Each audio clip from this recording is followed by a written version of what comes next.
예배에 나오신 여러분들을 주님의 이름으로 환영합니다. 이 시간 우리 찬양하심으로 예배로 나아가시겠습니다.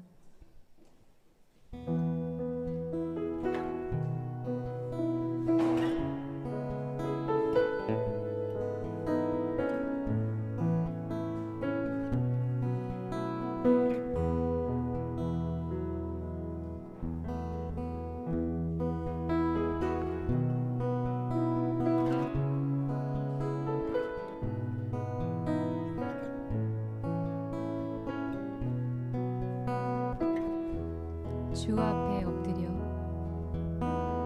주 앞에 엎드려 경배합니다. 오직 주께 주 경배합니다. 다른 신 아니 오직 주께 주 앞에 엎드려 주 앞에 엎드려 경배합니다. 오직 주께 주 경배합니다. 다른 신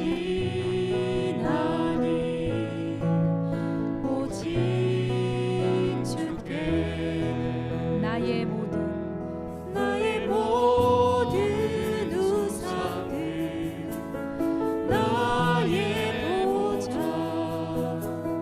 모두 다 내려놓고 주 앞에 엎드려 경배합니다.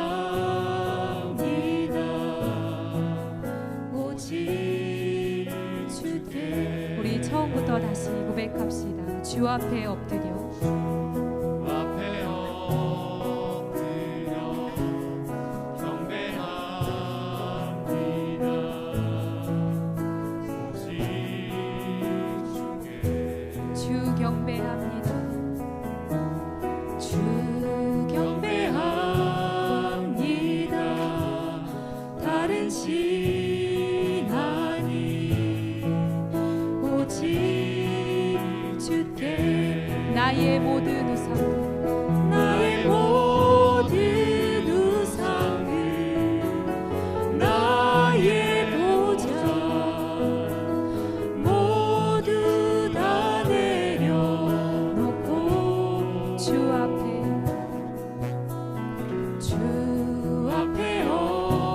엎드려 경배합니다.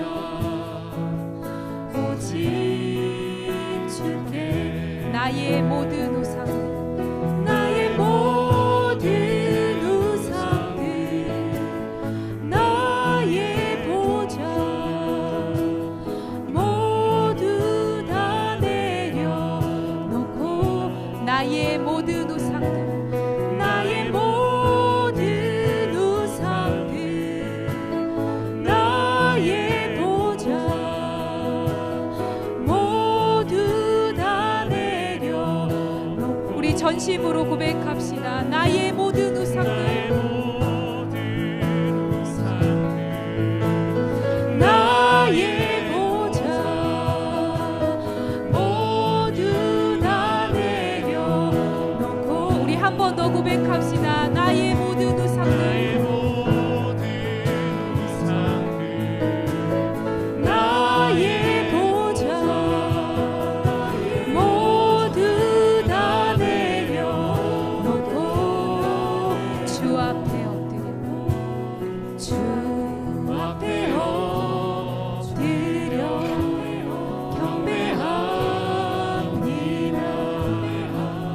오직 주께 주 앞에 나의 모든 주 앞에 엎드려 경배합니다. 나의 보좌 오직 모두 다 내려 주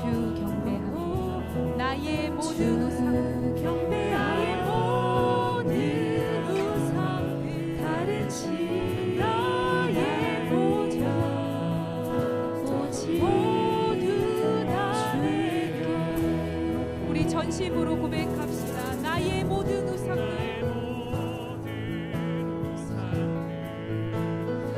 하나님을 기쁘시게 세상을 복되게 말씀이 삶으로 생명까지 도로tum성결교회 오신 여러분들을 진심으로 환영합니다.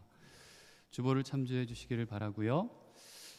예배를 위해 준비하고 섬기신 모든 분들께 감사를 드립니다. 교회가 조금 약간 조금 추운 분위기인 것 같긴 한데요. 오실 때 따뜻하게 입고 오시고요. 이 정도 온도를 아마 유지를 해야 되는 것 같습니다. 그래서 따뜻하게 입고 오셔서 예배 같이 함께 드렸으면 좋겠습니다. 다음 주일은 오늘은 정기 선교 주일 예배로 드리고요. 다음 주는 대림절 첫 번째 주일 예배로 이제 드려집니다. 예배 특성이 한 분이 하시는 분이 계시고 두 분 혹은 세 분 하는 분들이 계시는데 교회 방침 자체가 솔로만 하게 돼 있나 봅니다. 그래서 두 분 이상 하시는 분들은 다른 방법으로 아마 하실 수 있어서요. 오늘 아마 그 첫 시간으로 영상으로 해서 아마 준비하신 것 같습니다. 다른 분들 준비하신 분들은 기억해 주시기를 바랍니다.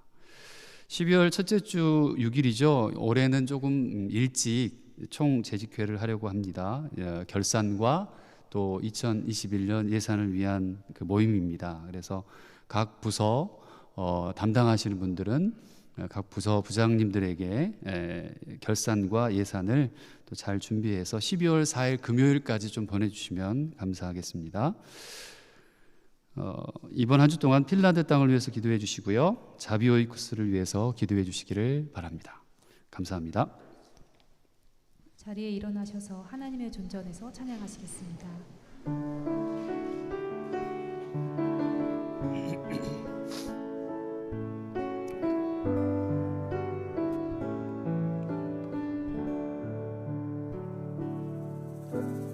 하나님의 존전에서 주를 찬양하네.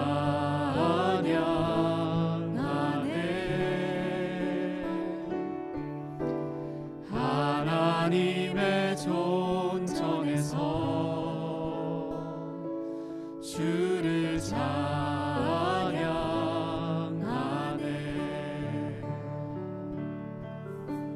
하나님의 존전에서 주를 찬양하네.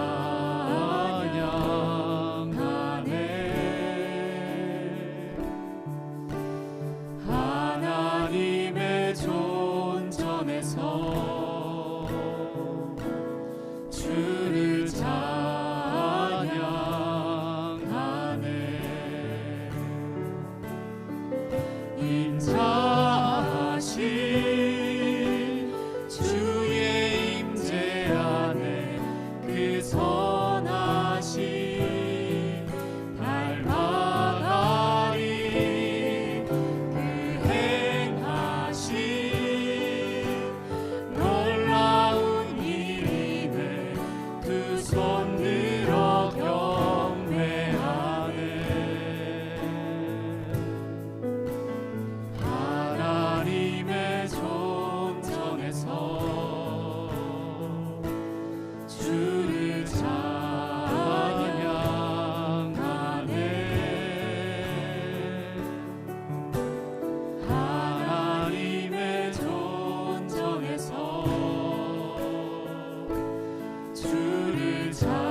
기도하시면서 나아가시겠습니다.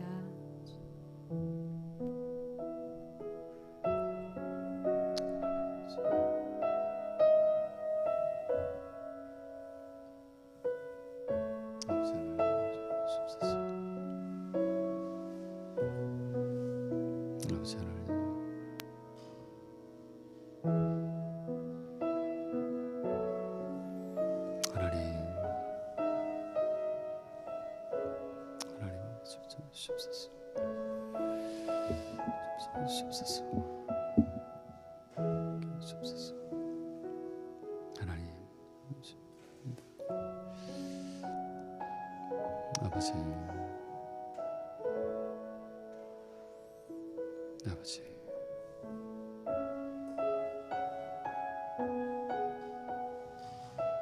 아버지 하나님, 주님,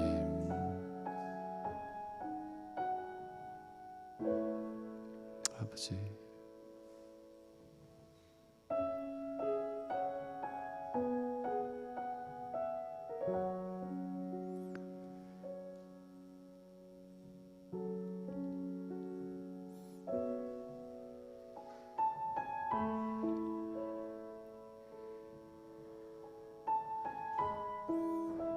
너희의 허리를 띠고 동이고 너희의 등불이 타오르게 하여라.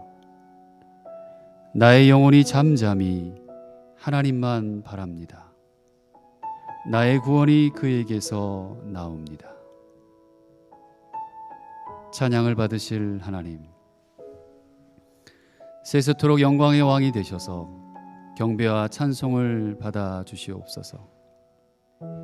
힘든 시기 가운데서도 왕이신 주님을 따라 성령 강림절 이후의 기간을 은혜 가운데 살아가게 하셨사오니 감사를 드립니다. 2020년 한 해도 말씀과 기도 가운데 집을 짓되 깊이 파고 주초를 반석 위에 놓은 사람으로 살게 하셨으며, 큰 물이 나서 탕류가 그 집에 부딪히되 잘 지었기 때문에 능히 요동하지 못하게 하셨습니다. 복음을 전하고 선교를 하도록 마음을 주시고 사람을 살리는 기회와 은혜들을 허락하셨습니다. 이 시간 저희를 영원히 하나님 나라의 백성으로 삼아 주시옵소서. 이 예배를 통하여 왕의 위엄과 통치를 나타내시고 저희 백성에게 사랑과 자비를 베풀어 주옵소서. 이 찬양의 음성이 영원한 나라에까지 울려 퍼지게 하시길 간구하옵고 왕 대신 예수 그리스도의 이름으로 간절히 기원하옵나이다. 아멘. 나는 전능하신 아버지 하나님 천지의 창조주를 믿습니다. 나는 그의 유일하신 아들 우리 주 예수 그리스도를 믿습니다. 그는 성령으로 잉태되어 동정녀 마리아에게서 나시고 본디오 빌라도에게 고난을 받아 십자가에 못 박혀 죽으시고 장사된 지 사흘 만에 죽은 자 가운데서 다시 살아나셨으며 하늘에 오르시어 전능하신 아버지 하나님 우편에 앉아 계시다가 거기로부터 살아있는 자와 죽은 자를 심판하러 오십니다. 나는 성령을 믿으며 거룩한 공교회와 성도의 교제와 죄를 용서받는 것과 몸의 부활과 영생을 믿습니다. 아멘.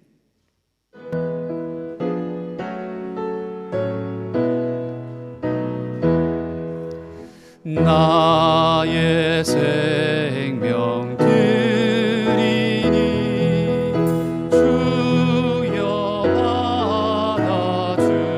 받아주셔서 세상 살아갈 동안 찬송하게 하소서. 손과 발을 드리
하소서. 아멘.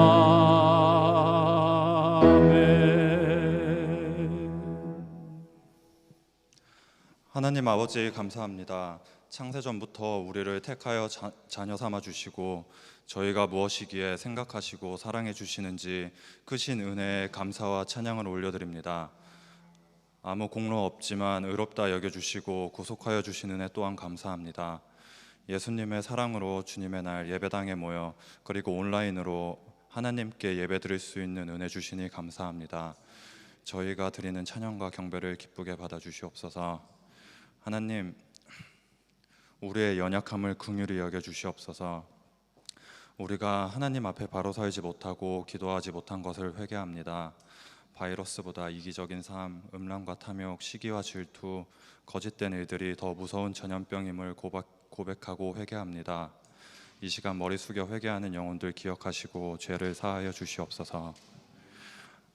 하나님, 우리를 참된 크리스찬으로 살게 하시옵소서.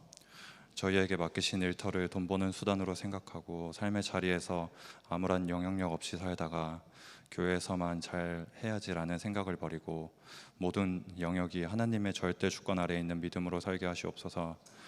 우리를 맡은 자리에서 하나님의 영광을 위하여 살게 하시고 한 손에 성경을 들고 지역사회로 나가 어두운 곳이 있으면 빛이 되어주고 부패한 곳이 있으면 소금이 되게 하시옵소서. 광야의 길을 사막의 강을 내시며 저희를 통해 놀라운 일을 행하실 주님을 기대합니다. 하나님, 지금은 크리스찬임을 밝히려면 용기가 필요한 시대에 놓여 있습니다. 우리는 절대 주권자이신 하나님을 인정합니다. 우리를 강하고 담대하게 하시옵소서. 하나님의 은혜와 사랑으로 아름다운 교회를 세워주셨고 주님의 몸된 교회는 음부의 권세가 이길 수 없습니다. 이 땅에 수많은 나라가 흥망성쇠를 거듭해도 하나님의 나라는 영원할 것입니다. 하나님, 이 땅의 교회들을 지켜주시옵소서. 영적 침체에서 벗어나고 깨워주시고 기도의 열정이 살아나게 하시옵소서. 회복시키시는 하나님을 경험케 도와주시옵소서. 이 땅의 교회들이 더 뜨겁게 주님을 찬양하고 경배하는 건강한 교회 되길 기도합니다. 하나님, 정치, 경제, 사회, 문화 모든 영역에 하나님의 사람들을 세워주시옵소서. 하나님이 기뻐하시는 성경적인 가정, 교회, 국가가 일어나게 하시고 금세 시들어버리는 세상 가치에 소망을 두지 않게 하시고 영원한 소망이신 예수 그리스도를 바라보게 하시옵소서. 하나님, 전 세계가 코로나로 불안에 떨고 있습니다. 우리를 눈동자와 같이 지켜주시고 이 상황이 빨리 진정되도록 도와주시옵소서. 어쩔 수 없이 주일 예배를 쉬는 교회와 가정들이 많습니다. 교회에서 예배를 못 드려도 믿음이 쇠퇴하는 일 없도록 기도합니다. 오직 주님만 바라보게 하시고 치유와 기쁨을 얻게 하시옵소서. 성령의 기름 부으심이 저희 안에 넘치게 하시옵소서. 꿈땅 빛땅 아이들을 기억하여 주시옵소서. 그들이 하나님 나라와 영광을 위하여 자라나게 하시고 그들의 앞길에 악한 영들 미리 막아 보호하시고 세상의 풍랑이 하나님보다 커 보여 두려움에 사로잡히지 않게 하시고 온전히 주님만 믿는 담대한 믿음 허락하시옵소서. 이화정 담임 목사님을 위해 기도합니다. 성령 하나님의 기름 부으심이 충만하게 하시고 건강 지켜주셔서 하나님 나라와 의를 위하여 앞장서고 맡은 성도들 길을 잃지 않도록 잘 인도하는 목사님 되길 기도합니다. 한국에 계신 부모님 지켜주시고 남은 학업 지혜 주셔서 끝까지 잘 마무리하도록 인도하시옵소서. 사모님과 동역하는 교육자 모두에게 동일한 하나님의 은혜를 베풀어 주시길 기도합니다. 도르트문트 성결교회 한 영혼의 기도 제목 아시오니 응답하여 주시옵소서. 힘들고 지쳐있는 당신의 자녀들을 위로하여 주시고 사랑으로 그 품에 안아 주시옵소서. 저희가 성령의 충만함 속에 감사와 사랑이 넘치고 어떤 형편처지에 있더라도 천국의 삶을 누리길 기도합니다. 이 시간 말씀을 듣습니다. 마음 문을 활짝 열어주시고 각자의 마음 속에 생명의 말씀이 들어가고 그곳에 성령의 담비를 내려주시옵소서.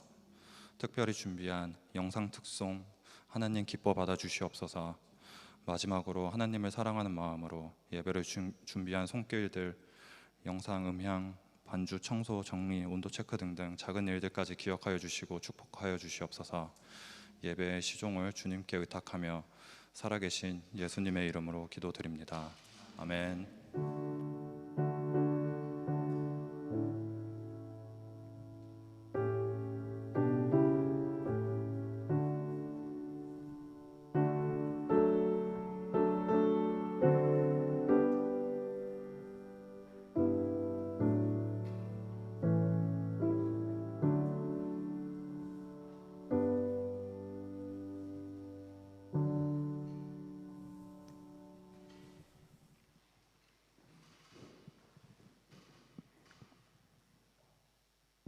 오늘 우리에게 주신 하나님의 말씀은 출애굽기 7장 14절에서 19절입니다.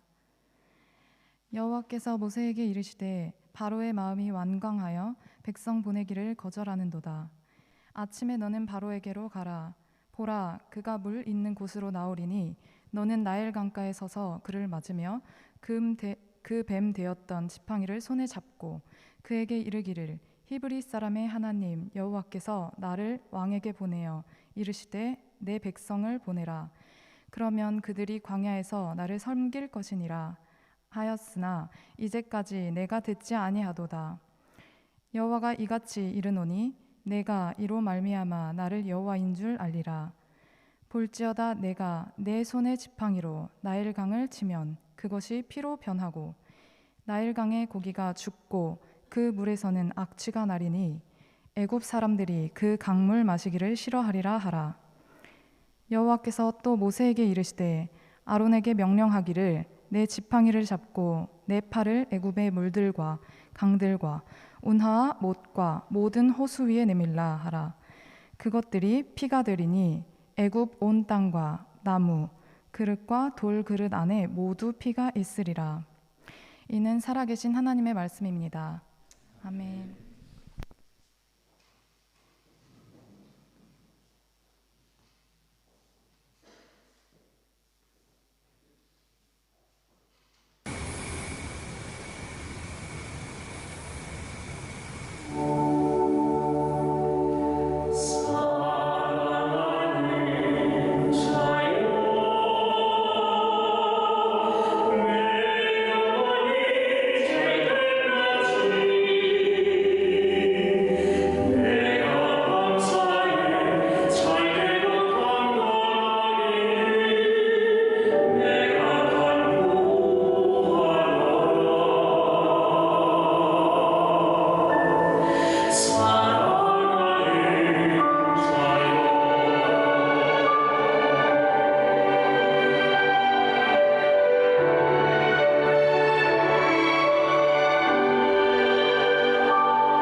하나님 감사합니다. 우리가 노래할 수 있고 예배할 수 있는 것이 얼마나 감사한지 다시금 고백합니다. 이 예배 가운데 또 말씀을 듣는 가운데 말씀하여 주시고 복음으로 다시금 뜨거워지며 우리의 삶과 또 앞으로의 모든 삶 가운데 주님의 놀라우신 기쁨을 소유하는 사람으로 살아가도록 함께하여 주옵소서. 그 주인공이 그 주인이 주님 되시기를 소원하옵고 예수 그리스도의 이름으로 기도드립니다. 아멘. 우리 주님의 은혜와 평강이 여러분의 삶과 가정과 일터 가운데 함께 하시길 빕니다. 사람들이 보통 알고 있거나 알아야 하는 지식, 이걸 뭐라고 하죠? 똑똑하십니다. 맞아요. 상식이라고 합니다. 그래서 종종 사람들을 바라볼 때 저 사람은 상식이 있어. 저 사람은 상식이 없는 것 같아. 지식을 얘기하기도 하고요. 또 어떤 사람은 태도나 상태를 보고 얘기하기도 합니다. 확률의 역설이란 말이 있습니다.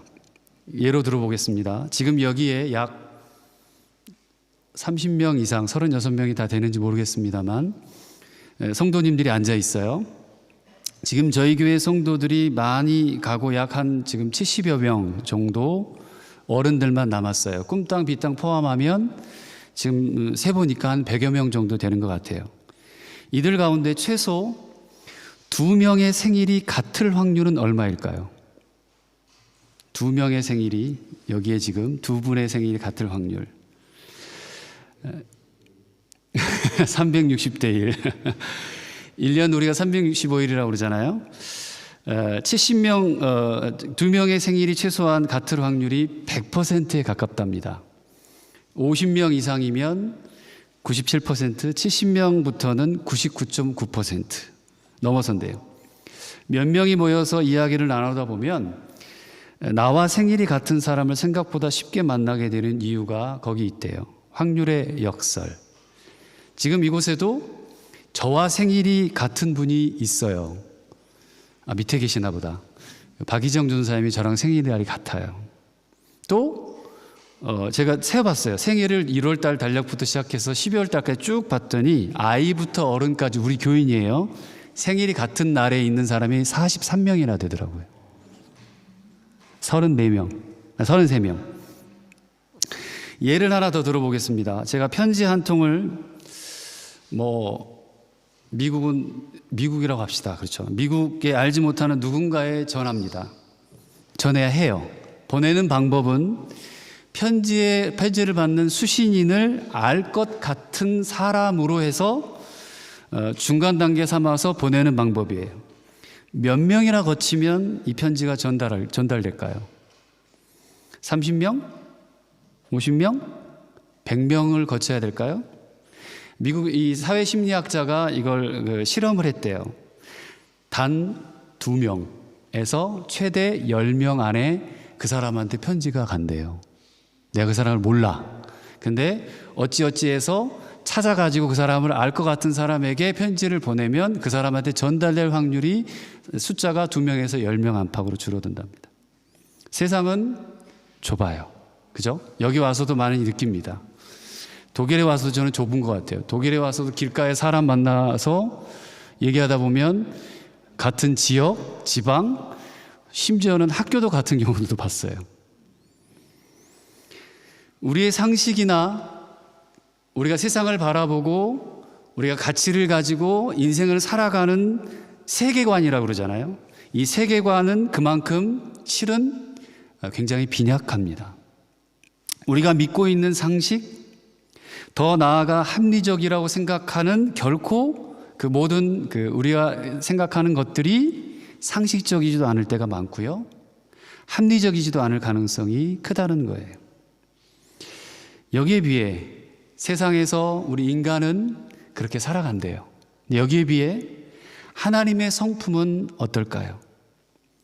하나님은 이미 그 자체로 신이라고 하는 것, 하나님이라고 하는 분 그 자체로 실은 변치 않는 분이 하나님이십니다. 정의가 그래요. 한 번도 하나님이라는 분은 당신의 성품에서 벗어나신 적이 없고요. 늘 그 자리에서 우리를 보시고 슛째내시고, 그러니까 보호하시고, 그리고 지키시고 또 인도하시는 분임을 우리는 역사적으로 봐도, 신앙의 역사든 세상의 역사를 보고 와도 깨닫게 됩니다. 그러니까 제가 인생을 걸어갈 때, 혹은 신앙생활을 하면서 교회를 다니고 또 하나님을 믿는 사람으로 상식도 중요하지만 상식보다는 하나님의 성품을 먼저 떠올리면서 살아가는 법을 저는 아직도 배워가고 있습니다. 그것이 제가 아는 하나님이세요. 오늘 본문으로부터 시작해서 우리는 10가지 재앙의 모습을 출애굽기에서 읽을 수 있습니다. 오늘이 그 시작이에요. 성경을 보면 7장부터 12장까지 10가지 재앙이 이어지는데요. 오늘 본문은 그중 첫 번째, 나일강의 물이 피로 변하는, 악취가 나고 물고기가 죽고 마실 수 없는 상태가 되는 그 재앙입니다. 근데 저는 오늘 재앙보다, 실은 10가지 재앙에 포커스를 두는 것보다 더 나누고 싶은 이야기가 있습니다. 하나님께서 이 10가지 재앙을 내리셔서라도 히브리 민족을 광야로 끌어내고 가나안으로 들어가게 하시려는 이유가 분명히 있을 텐데, 이 10가지 재앙에 대한 원인이 단순히 무서움을 주고 두려움을 주고 네가 내 말을 안 들었기 때문에 이렇게 할 거야 라고 하는 것으로 끝나버리면 우리 신앙생활을 잘못하는 거예요. 그 이유가 바로 16절 말씀에 들어 있습니다. 우리 16절을 한번 읽어볼까요? 16절 말씀입니다. 시작.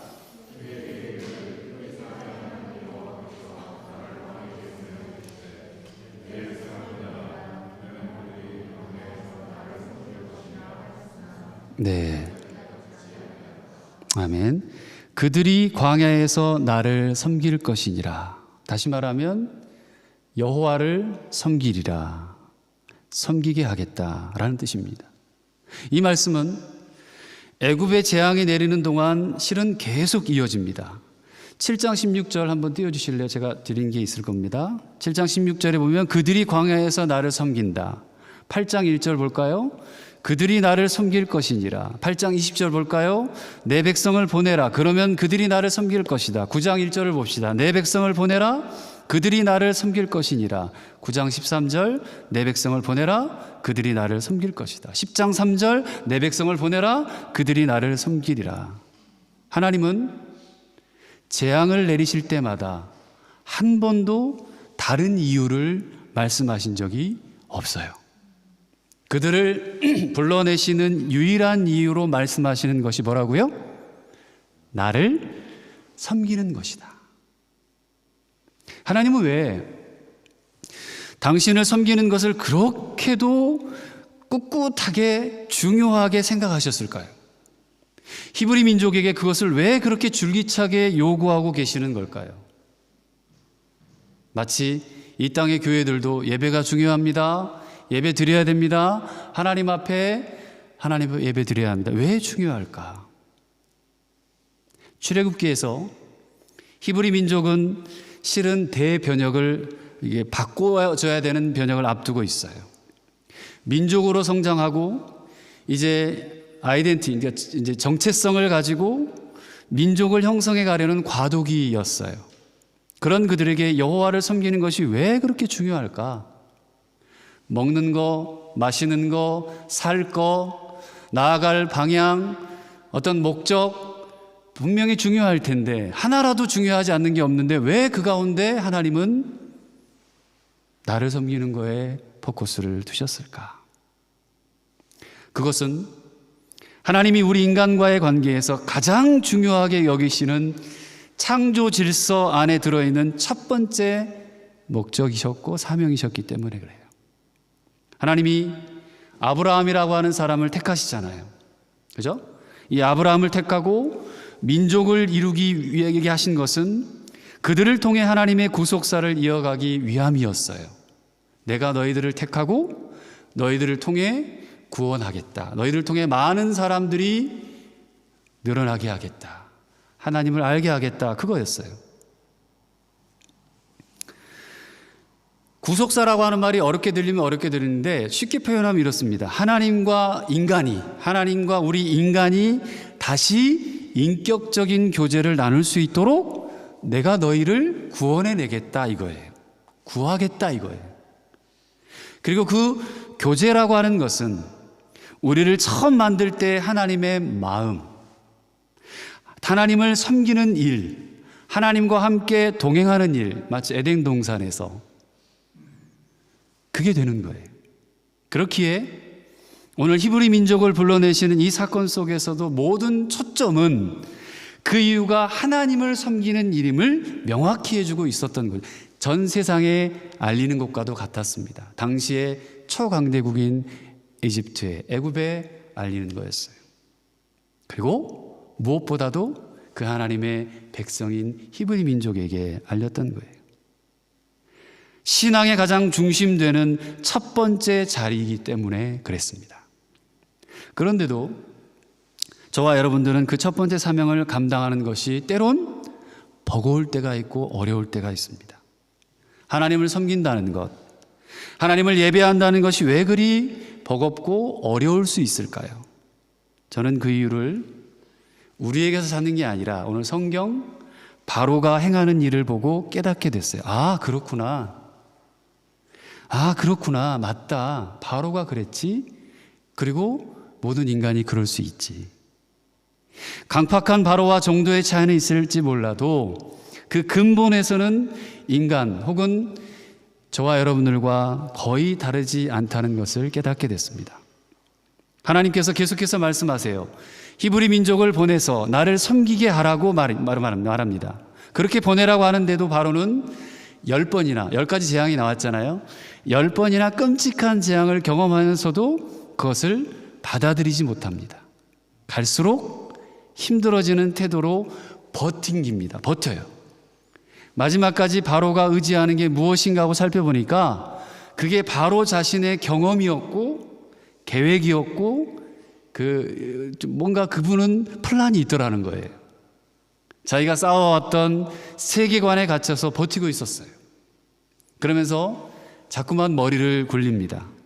그리고 정말 버티지 못하겠다고 생각할 때마다 한 번씩 하나님과 타협합니다. 타협안을 제시해요. 바로가 제시했던 타협안은 크게 4가지였습니다. 하지만 그마저도 견디기 어렵다고 부르짖었다가 그 재앙이 멈추면 다시 똑같이 반복이 돼요. 완전히 제자리로 돌아가 버립니다. 다시 자기가 최고의 존재가 되는 거예요. 내가 되는 거예요. 바로의 타협안은 이렇습니다. 먼저 8장 25절입니다. 이 땅에서 희생을 드려라. 8장 28절입니다. 너무 멀리 가지 말아라. 10장 11절입니다. 너희 장정만 가서 여호와를 섬겨라. 10장 24절입니다. 양과 소는 남겨두고 사람만 가라라는 거예요. 처음부터 하나씩 살펴봅시다. 첫 번째 타협함이 8장 25절이라고 그랬어요. 이 땅에서 희생을 드리라. 여러분, 여기에서 바로가 지키고 싶었던 것이 무엇이었을까요? 다 지키고 싶었어요. 첫 번째 타협파는 다 지키고 싶었던 거예요. 이 땅에서 희생제사를 드리면 손해볼 게 없다는 거죠. 그런 생각을 했어요. 벌써 이게 4번째 재앙이 훑고 지나간 후였어요. 4번이나 고생을 하고 내어놨던 타협안이 여기서 제사를 드려 이거였어요. 나일 강물이 피가 되고 개구리가 애굽을 덮고 땅의 티끌이 다 이가 되는 고통과 파리의 재앙까지 다 겪고 나서야, 그래서야 내놓았던 타협안이 나는 하나도 잃고 싶지 않아 였어요. 나는 하나도 잃고 싶지 않아. 그러니 애굽 땅에서 하나님께 제사를 드리라는 것이었어요. 형식적으로 뭐냐면 종교의식은 행해. 너희들이 종교의식은 하지만 너희는 여전히 내게 머물러서 종살이를 했으면 좋겠어 이거예요. 얼마나 마음이 닫혀 있는지 기득권을 지키려고 몸부림치는 모습이 바로에게서 보입니다. 근데 저는 이게 시작에 불과하다는 것이었어요. 자기가 더 힘들어지고 더 초라해지고 더 비참해져도 끝까지 자기를 놓지 못하는 모습이 이어집니다. 많이 가지면, 많이 붙잡으면 내려놓기가 더 어려운 것 같아요. 바로가 가진 것은 뭐였습니까, 여러분? 거대한 제국이었어요. 거대한 제국을 움직일 무엇이 필요할까요? 노동력이 필요했어요. 지금 막 짓고 있는 궁궐 비돔과 라암셋이 지어져야 돼요. 그것을 완성하기 위해서도 히브리 민족은 꼭 필요한 사람들이었어요. 그러니 버티는 거예요. 모세가 거절합니다. 그리고 다시 시작된 협상에서 바로가 내놓은 타협안이 8장 28절이에요. 그럼 가라. 가되 너무 멀리는 가지 마라. 좀 가까이 붙어 있어라. 어떻게든 내가, 바로죠, 내가 다스리는 애굽의 그 권력 그 바운더리 그 안에서 사정권 안에 둘 수 있는 그런 여지를 남겨두고 가라는 거예요. 이 땅을 떠나지 않게 할 방법은 없으니까 가게 하기는 하겠지만 가까운 곳에 머물러 가까운 곳에 너희들 머물러, 이런 거예요. 내가 언제든지 필요하면 너희들 쓸 수 있게. 근데 재앙이 그칩니다. 또 그마저도 지키지 않아요. 파리 때가 물러가자 다시 제자리로 돌아와 버립니다. 바로가 타협안을 제시하기 시작하는 것은 그 이후에도 돌림병으로 가축들이 다 죽습니다. 그게 5번째 재앙이에요. 재가 날리며 사람이나 짐승에 붙어서 악성 종기가 생깁니다. 막 긁어도 막 난리가 나요. 그 고통. 우박으로 땅 위의 동물과 채소가 다 상하게 되는 재앙까지 7번째 재앙까지 또 겪습니다. 그리고 나서 10장 11절입니다. 그렇다면 너희 장정만 가서 여호와를 섬겼으면 좋겠다. 고통이 너무 심하니까 보내긴 보내야겠는데 가까이 있는 것도 안 된다니까 이제 보내긴 보내지만 인지를 남겨두고 가라는 거예요. 남자들만 가. 부모님이든 엄마든 너희 아이들이든 놔두고 가. 며칠을 광야로 나가든 너희들만 나가. 아마 갔다가 너희들 돌아올걸? 어차피 제사는 남성 중심으로 드리는 거잖아. 그렇게 하면 타협이 될 거라고 생각했던 거죠. 하나님이 받으실까요? 하나님은 바로 8번째 메뚜기가 땅을 덮어버리는 재앙을 내립니다. 성경은 온갖 채소와 나무 열매까지 푸른 것은 하나도 남지 않았다고 그랬어요. 다 먹었대요. 그리고 9번째 흑암이 세상을 덮치자 바로는 또 마지막 타협안을 제시합니다. 10장 24절이에요. 양과 소는 남겨두고 사람만 가라 하였어요. 양과 소는 남겨둬. 내가 더 이상 너희를 붙잡아 두긴 어려운 것 같으니까 광야로 이제 보내줄게. 그런데 너희 재산은 두고 가. 네가 가지고 있는 거 다 놔두고 가라는 거예요. 아무것도 없이 나가서 광야에서 너희들이 어떻게 버틸 수 있을까? 어려울 거야. 곧 돌아오게 될 거야. 그러니 그렇게라도 가겠다면 가도록 해. 이런 계산이 바로에게 쓴 겁니다. 어떤 고통에도 위기만 모면하면 된다는 거예요. 자신의 모든 지혜와 이성을 동원하고 내가 지금까지 가졌던 가치관 아래서 꿋꿋이 버텨보겠다는 의지의 애굽인을 여러분들은 성경을 통해서 보고 계세요. 결국 바로가 두 손 두 발 다 들 수밖에 없었던 게 10번째 재앙이잖아요. 죽음이죠. 자신의 장자까지 이른 후에 손을 듭니다. 이게 바로가 10가지 재앙을 경험하면서 모세와 타협했던 내용입니다. 모세와 타협안은 다시 말하면 하나님께 타협안을 제시하는 것과 같은 거였어요. 모세 곧 하나님이었어요. 하지만 사랑하는 여러분, 하나님은 그 부분에 있어서는 절대 타협을 원하시는 분이 아니셨어요. 처음부터 마지막까지 단 한 가지 집중합니다. 여호와를, 나를 섬길 것이다 였어요.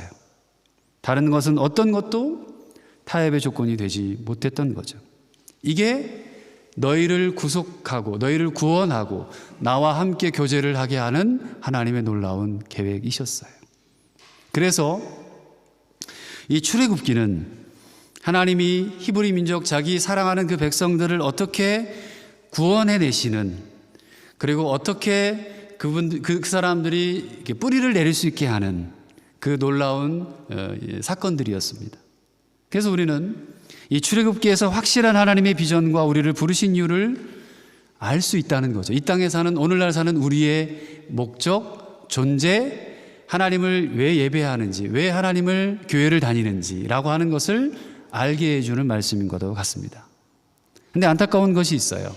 그게 뭐냐면요, 이러한 하나님의 구속 경영의 한가운데 서 있는 우리를 가로막는 것은 외부의 누구도 아닌 바로 우리 자신들이라는 거죠. 하나님이 아무리 말씀하셔도, 아무리 보이셔도, 지금까지 그렇게 긴 시간 동안 아무리 당신을 계시하셔도 우리의 자아가 있고 버리지 못하는 나의 기득권이 너무 크고요, 그 하나님의 경영 안에 나를 던지지 못하는 것들을 보게 됩니다. 그리고 자꾸 우리는 하나님과 딜을 하려고 해요. 하나님, 제가 이렇게 하면 하나님 이렇게 했으면 좋겠어요. 당신 이것을 해주시면 좋겠어요. 이걸 드릴 테니까 허락하시면 나는 이만큼 하나님께 할 수 있어요. 아무리 생각해도 이건 제가 내놓기 좀 어려울 것 같은데 좀만 봐주세요. 안 될까요? 이런 적도 있겠죠. 이 문제는 히브리 백성들에게도 그대로 적용이 됩니다. 이스라엘 백성들이 광야 생활을 빨리 끝낼 수 있는 방법이 있었어요. 히브리 백성들이 40년 광야 생활을 하게 된 이유가, 여러분 가데스 바네아라고 그러잖아요. 그 광야 이름이 가데스 바네아에서 하나님의 시각을 버렸기 때문이었어요. 하나님의 시각을, 하나님의 마음을 버렸기 때문에 그랬어요. 그곳에서 정탐을 한 후에 야, 도저히 안 되겠다. 우리 가면 다 죽을 거야. 이건 불가능해. 자기들의 눈, 자기들의 경험, 생각 때문에 광야의 훈련을 시작하게 됐던 거예요. 실은 누구 때문이에요? 나 때문인 거예요. 광야 훈련을 빨리 끝내는 방법은 하나님 말씀 그대로 순종하고 내 모든 것들을 내려놓고 포기하고 가면 되는 거예요. 나를 포기하면 되는 거예요. 나를 내려놨으면 됐어요. 근데 하나님이 히브리 백성들 한 사람 한 사람을 보며 광야에서 목표하는 것이 무엇이었겠어요? 하나님만 바라보는 법을 배우는 거였습니다. 나를 섬기게 할 거다. 나만 바라봐라. 다시 말하면 재물이 되듯이 나를 삼는 거였어요. 자아를 버리는 거고 나를 내어놓아야 하나님이 선택해서 사용하셨던 거죠. 광야의 삶이 그런 거였습니다. 하나님께서 히브리 민족을 광야에 집어넣고 그렇게 훈련하셨던 거예요. 이렇게 보니까 아직도 자기를 못 잡았어요. 그러면 또 자리를 못 잡으면 또 하나님은 또 훈련을 시키세요. 또 광야의 삶이 계속 반복되는 거예요. 그게 40년 동안 이루어진 거죠. 여러분, 다시 바로의 타협안을 한번 살펴봅시다. 왜 꼭 나가서만 해야 하느냐였어요. 여기서 드려라. 이게 바로의 말이었어요. 그런데 하나님은 분명히 나가라고 하셨어요. 우리가 가진 것 그대로 가지고 다 지키면서 하나님을 섬긴다는 것은 불가능할 수도 있죠. 섬김에는 실은 결단이 필요해요.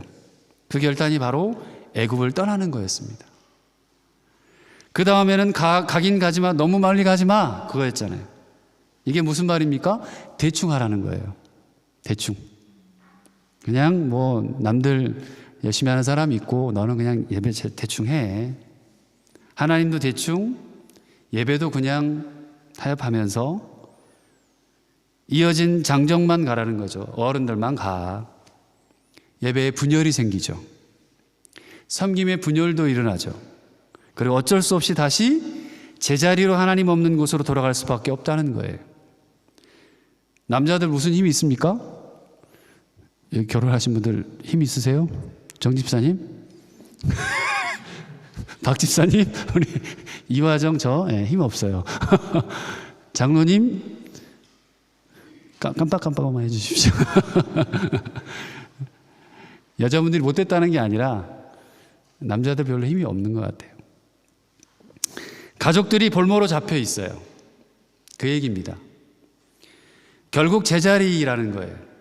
가족이 함께 예배한다는 것은 그래서 소중한 거예요. 축복이에요. 감사한 일이죠. 그 다음 마지막이 뭡니까? 사람만 나가라는 거예요.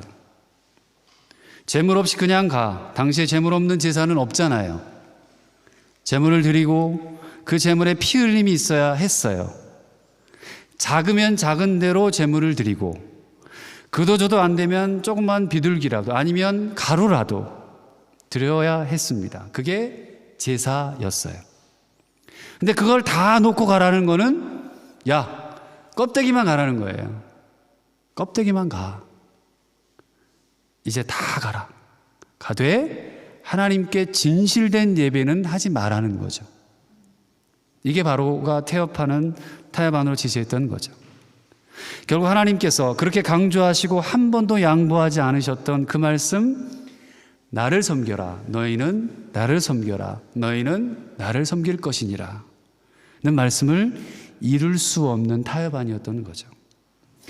여러분, 섬기다라고 하는 단어가 어떤 의미인지 아시잖아요.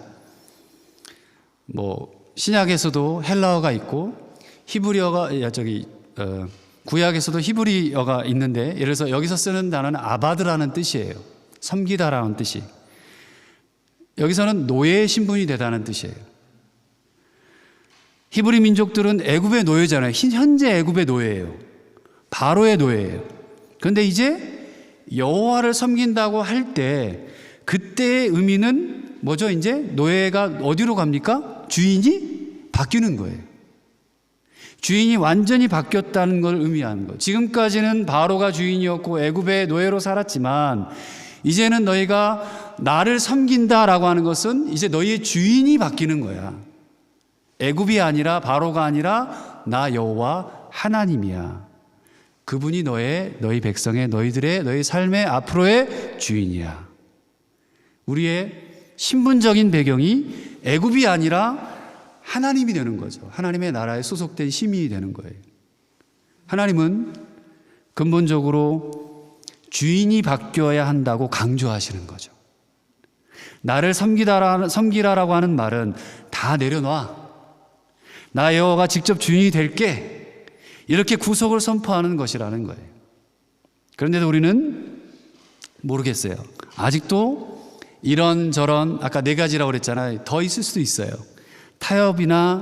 타협안들을 순간순간 제시하고 모면하고 다시 돌아오게 될 경우들이 있다는 거예요. 말씀을 마칩니다. 사랑하는 교회 여러분, 하나님이 원하시는 것은 중심 마음입니다. 예배하는 거예요. 예배를 위해서 우리의 신분을 바꾸길 원해요. 우리가 지금까지는 나의 가치와 나의 기득권의 종로를 해왔다면, 이제는 하나님이 원하시는 가치로 서라라고 하는 거예요. 그것이 광야로 발을 내딛는 것이었습니다. 섬김의 결단이 필요하다는 거죠. 광야를 두려워하지 마십시오. 그곳에서 우리는 하나님을 만나게 될 겁니다. 분명히요. 그곳에서 우리는 하나님을 바라볼 수 있게 될 겁니다. 그곳에서 하나님이 얼마나 나를 기다리셨는지, 사랑하셨는지 더 잘 느낄 수 있게 될 것입니다. 정말 하나님을 깊이 체험할 수 있는 곳이 하나님을 예배하는 광야입니다. 여러분의 삶의 주인이 누구냐? 내 인생의 주인이 나냐? 아니면 하나님이시냐? 주님이시냐? 사랑하는 도론성이를 가족 여러분, 하나님을 섬기기 위해 결단해 보세요. 나를 여호와를 섬기라는 음성을 들을 수 있기를 간절히 축복합니다. 그 예배의 자리에서 하나님의 주권을 인정하고 기쁨을 누릴 수 있을 때까지 저와 여러분들 정말 마음을 다해 하나님을 섬겨 보셨으면 좋겠고요. 그렇게 그분의 자리로 나아갔으면 좋겠습니다. 그런 축복의 자리에 남은 2020년 이제 약 한 달 남았네요. 그리고 다가올 2021년 저와 여러분들이 함께 할 수 있기를 소망해 봅니다. 기도하겠습니다.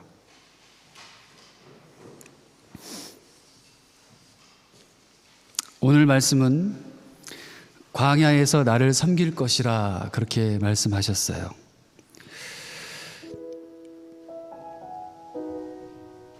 이 말씀을 준비하면서 그런 생각을 했습니다. 아, 코로나가 광야일 수도 있겠구나. 우리 예수 믿는 사람들에게 광야일 수도 있겠구나. 하나님을 여러분을 온전하게 진실되게 섬겨 가시기를 바랍니다. 타협한 없이 모든 것 위에 어떤 상황이 와도 나를 섬길 것이다 라고 말씀하셨던 하나님, 그게 기본이고 출발이고 시작이고, 그래서 내가 너희를 광야로 보내고 가나안으로 보내는 거야. 그 말씀이 여러분의 삶과 가정과 직업과 그리고 사업 가운데 넘쳐나길 원합니다. 우리 말씀 생각하면서 같이 함께 기도했으면 합니다. 기도하겠습니다. 아버지 하나님, 감사합니다. 오늘 또 출애굽기의 말씀 9번째 말씀을 통해 하나님이 왜 하나님 히브리 민족을, 그들을 광야로 보내시고 가나안으로 보내시는 것인지를, 그 첫 출발이 무슨 의미가 있었는지를 하나님 우리 다시 한번 말씀을 통해 깨닫게 하셨습니다. 하나님, 지금 2020년 11월 22일을 살아가는 이 현장에, 현실에, 전 세계 가운데 하나님 믿는 사람들 가운데 말씀하여 주시기를 원합니다. 주님, 나 여호와를 섬기라고 말씀하신 그 말씀이 변치 않게 하시고, 내 삶의 주인이 누구이신지, 우리 인생의 주인이 누구이신지, 코로나이든 그 어떤 것이든 간에 우리의 삶의 주인이 누구이신지를 고백하고 또 고백하며 주님께 가까이 나아가며 섬길 수 있도록 주님, 저희를 붙들어 주시고 성령 하나님 함께하여 주시옵소서. 하나님 아버지 감사합니다. 주님, 이 시간 말씀을 새기고 순종하며 기도하며 나아갑니다. 힘들고 어렵습니다. 우울할 수도 있습니다. 외롭기도 합니다. 또 어떻게 할 수 없을 만한 상황이 우리의 인생 가운데, 우리의 삶 가운데 펼쳐질 수도 있습니다. 오늘 출애굽기 말씀을 통해 다시 한번 깨닫게 하시니 감사합니다. 어떤 환경과 상황이 와도 주님이 주인 되심을 결코 포기하거나 놓치지 않도록 여기에는 모든 사랑하는 우리 교우들을 붙잡아 주옵소서. 그들의 삶과 가정과 직업과 또 사업 가운데 주님이 주인 되어 주시고 나 여호와를 섬길 것이라 말씀하신 그 말씀이 기본이요 중심이 되게 하여 주옵소서. 이 도르툼 성결교회가 그 기초와 기본과 중심을 잘 잡고 기도하며 말씀 붙잡고 나아갈 수 있도록 함께하여 주옵소서. 정기선교주일로 오늘 예배 드립니다. 1년 저희가 12번의 정기선교주일 예배를 드립니다. 이것이 그냥 의미 없이 지나지 않도록 도와주시고, 저희가 드려지는 이 예배와 저희가 드리는 예물과 또 감사의 헌금과 여러 가지 드려지는 주님 앞에 헌금들이 아름답게 복음을 전하고 선교하며 사람을 살리는 데 쓰임받도록 도와주옵소서. 교회가 교회되게, 그리고 세상을 섬기는 데 쓰임받도록 주님, 저희의 주머니를 풍성케 하시고 직장과 사업과 또 우리 가정 가운데 넉넉히 드릴 수 있도록 채우시고 함께 하시고 걱정이 없도록 주님 붙잡아 주옵소서. 감사합니다. 예수 그리스도의 이름으로 간절히 기도드립니다. 아멘. 같이 일어나셔서 위탁의 말씀 함께 합니다. 내가 생명의 떡이니 내게 오는 자는 결코 줄이지 아니할 터이니 나를 믿는 자는 영원히 목마르지 아니하리라. 예수께서 친히 나무에 달려 그 몸으로 우리의 죄를 담당하셨습니다. 그러므로 예수 그리스도의 사람들은 그의 죽으심과 부활, 승천과 다시 오심을 마음에 새겨 항상 복음으로 생명까지 나아가는 삶을 살아야 합니다.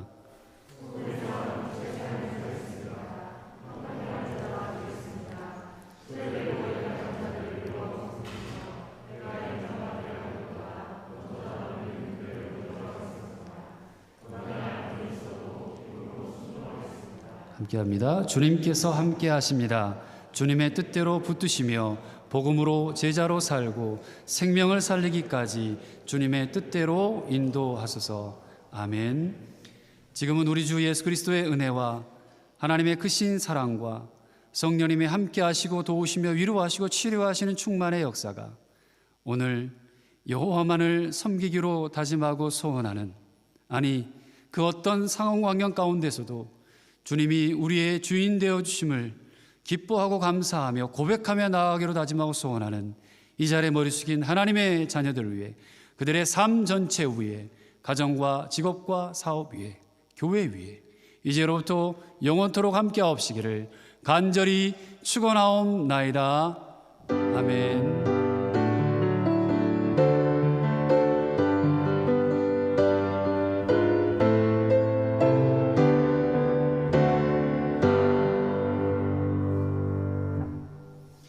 네, 이상으로 예배를 마쳤고요. 잠깐 또 교제하시고 내려가시면서 간식 받아가시기를 바랍니다. 다음 주 주일 저녁 8시 15분에 정시온 군이 세 번째 배틀을 하나 봅니다. 여러분 같이 기도해 주시고 응원해 주시기를